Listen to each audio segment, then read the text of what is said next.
मेरे पाकिस्तानियों, आज इंटरनेशनल लेवल पे बड़ी डेवलपमेंट हुई है। नाज़रीन इकराम, रात गए पाकिस्तान के लिए इंतहाई गैर मामूली खबर है।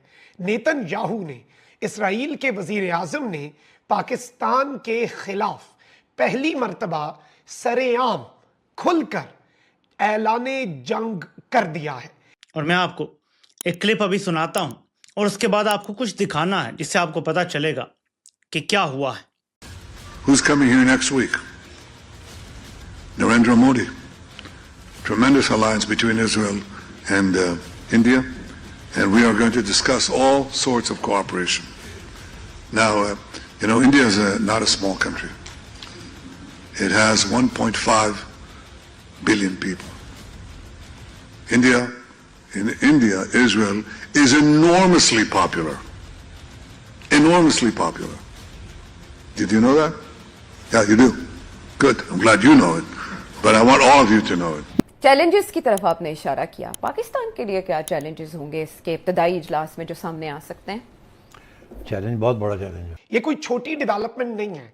इस डेवलपमेंट के बहुत दूर रस नताइज हैं और एक ऐसा तशवीशनाक और पूरे के पूरे ग्लोबल पॉलिटिकल स्फीयर को तब्दील करने वाली डेवलपमेंट है। यात्रा की दरअसल नेतन्याहू का ये वीडियो सामने आया है जिसमें वो मन से कहते हुए सुनाई दे रहे हैं कि अगले हफ्ते यहाँ कौन आ रहा है, नरेंद्र मोदी। इजराइल और भारत के बीच ज़बरदस्त गठबंधन है। भारत में इजराइल बेहद लोकप्रिय है, मतलब बेहद लोकप्रिय। इस वीडियो में नेतन्याहू ने बार बार इस बात पर जोर दिया कि भारत कोई छोटा देश नहीं बल्कि 1.5 अरब लोगों की ताकत है और ऐसे देश का समर्थन इजराइल के लिए बहुत मायने रखता है। देखिए कैसे इजराइल के पीएम ने नरेंद्र मोदी को अपना जिगरी यार और भाई बताते हुए पूरी महफिल लूट ली। यह सिर्फ दोस्ती नहीं बल्कि ग्लोबल पॉलिटिक्स का एक नया पावर शिफ्ट है। उधर पाक मीडिया में हल्ला मच गया है।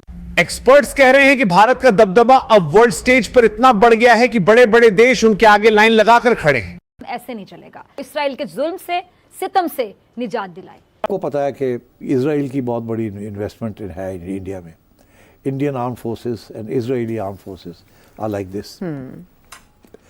ड्रोन्स जो इंडिया इस्तेमाल कर रहा है कम फ्रॉम इजराइल।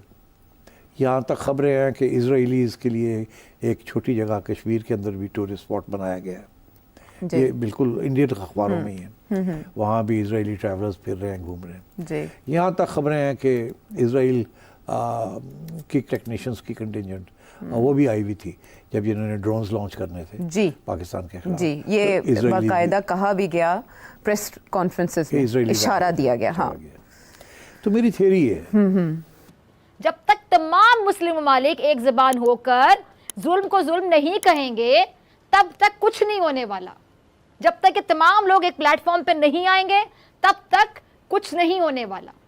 अभी मुजम्मती बयानात का वक्त नहीं है, जज्बाती तकारीर का वक्त नहीं है कि अल्फाज से बस जज्बात का इजहार कर दिए। नहीं, अब वक्त है कि प्रैक्टिकली करके दिखाएं। प्रैक्टिकली पड़ोस में देखते हैं तो वहाँ वो चाहे वजीर आजम हो चाहे उनके वजीर दिफा हो, वहाँ से मुसलसल स्टेटमेंट्स आ रहे हैं। वो इस तरह के बयानात दे रहे हैं कि शायद अभी दोबारा वो जवाब देने की कोशिश करेंगे या जवाब दिया जाएगा अभी। तो आपको लगता है कि प्रेशर में भारत फिर किसी किस्म की कोई स्ट्रैटेजी कोई गलती कर सकता है? कोई इत्तलात है, इंटेलिजेंस इत्तलात इसकी? सर जी देखिए किरण, माइंडसेट प्रेजेंट है। एब्सेंशिया ऑफ वॉर का मतलब ये नहीं है कि पीस अचीव हो गया है जी, कि अगर वॉर खत्म होगी तो पीस की जो है ना रूट कॉजेज जब तक वहां पे मौजूद हैं वहां पर इस तरह की चीजें होती रहेंगी। देखिए मोदी एक नार्सिसिस्ट इस वक्त बन चुका है जी। He is not only anti social, वो एंटी ह्यूमन एक उसके अंदर। और जो हिंदुत्व की बेसिक्स आइडियोलॉजी है, हेट बेस्ड आइडियोलॉजी, और वो उसकी एप्लीकेशन हुई है। इसमें एप्लीकेशन में डोमिनेशन एंड ब्लड, कि इतना ब्लड शेड करो कि डोमिनेट कर लो आप पूरे रीजन को, पूरे एरिया को। मैं जैसे बताया कि वो पूरा मॉडल इजराइल का, लिक्विड पार्टी का मॉडल उठा के यहां पर ले आए जी। तो वॉर में किरण, मैं हमेशा ये कहता हूं कि वॉर में मॉडल्स नहीं लगाए जाते। मॉडल्स होते हैं बिजनेस के, किसी स्ट्रक्चर्स के। वॉर में थीरीज होती हैं और फिर थीरीज आके एक डिफरेंट एनवायरमेंट में डिफरेंट तरीके से अप्लाई होती हैं। तो वो न ये गाजा के बच्चे हैं पत्थर उठाए हुए, हमारा आज तो दिल उनके साथ भी ऑफ कोर्स। तो ये दो मुल्क हैं इस वक्त किरण जिन्होंने दुनिया का इंटरनेशनल जो सिस्टम है ना, रूल बेस्ड इंटरनेशनल सिस्टम, उनको चैलेंज करती है इजराइल एंड अब कौन मारे इनको, कौन रोके इनको? मारना तो खैर छोड़िए, कौन रोके इनको? ट्रंप नहीं रोक सकता है। क्यों? लोग कहते हैं वो ब्लैकमेल हो गया है। No no, he doesn't want it, nonsense. He can't, उसका जो एप्स्टीन के साथ वो कह रहा था मैं इस आदमी को नहीं जानता था, कोई कितने 100 फोटोग्राफ्स निकल आए हैं, कितने दफे उसका नाम मेंशन होता है, उसके ऊपर जो होने वाली है उसकी ट्रायल होगी, उसका ये होगा। उसके बाद क्या होता है कि he has too much to lose. वो तो बिजनेसमैन है, एक जमाने में बड़े पैसे उसने लिए हैं लोगों से, और businessman he is first a businessman then the president of America. ये इंपॉर्टेंस देता है वो अपने बिजनेस को।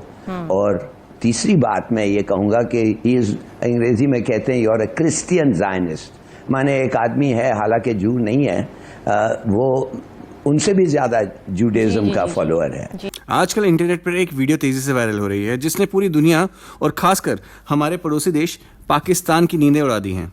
हम बात कर रहे हैं भारत और इजराइल के उस अनब्रेकेबल बॉन्ड की जो अब सिर्फ डिप्लोमेसी नहीं बल्कि एक गहरी दोस्ती बन चुकी है। जब इजराइल के पीएम बेंजामिन नेतन्याहू ने पीएम मोदी को अपना भाई बोला और भारत को अपना सबसे बड़ा यार कहा तो पूरे इंटरनेशनल मीडिया में एक खलबली मच गई। आज इस वीडियो में हम ये देख रहे थे कि एक मैसिव इवेंट के दौरान पीएम नेतन्याहू ने एक सवाल पूछा था। सवाल ये था कि क्या आपको लगता है कि क्या आपको पता है कि अगले हफ्ते इजराइल कौन आ रहा है? और जैसे ही उन्होंने पीएम मोदी का नाम लिया तो पूरे ऑडिटोरियम में मोदी मोदी के नारों से गूंज उठा। दोस्तों, ये कोई नॉर्मल विजिट नहीं है। नेतन्याहू ने साफ कहा है कि भारत उनके लिए सिर्फ एक एलाय नहीं है बल्कि एक इमोशनल सपोर्ट सिस्टम है। उन्होंने 1.5 बिलियन लोगों के देश भारत को वो रिस्पेक्ट दी जो आज तक शायद किसी और लीडर को नहीं मिली हो। इससे पता चलता है कि आज के वक्त में भारत का ग्लोबल स्टेचर कितना ऊपर जा चुका है। लेकिन ये दोस्ती सिर्फ स्पीचेस तक लिमिटेड नहीं है।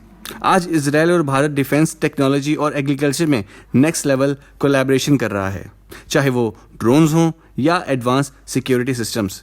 इजराइल भारत के साथ खड़ा है। मोदी की हमारे प्राइम मिनिस्टर मोदी की पर्सनल केमिस्ट्री ने वर्ल्ड लीडर्स के साथ रिश्तों को इतना मजबूत कर दिया है कि आज बड़े बड़े देश भारत के साथ हाथ मिलाने के लिए लाइन में खड़े हैं।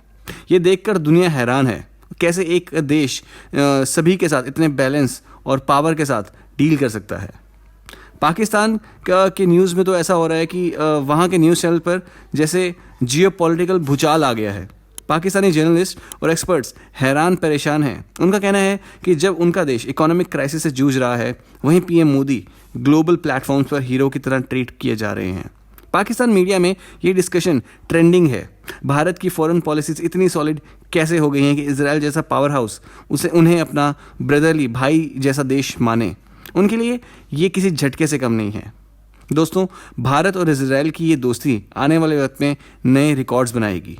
आपका इस मेगा फ्रेंडशिप पर क्या कहना है, हमें कमेंट सेक्शन में ज़रूर बताइए। अगर आपको वीडियो पसंद आया हो तो वीडियो को लाइक और चैनल को सब्सक्राइब करना ना भूलें। मिलते हैं अगले वीडियो में। जय हिंद।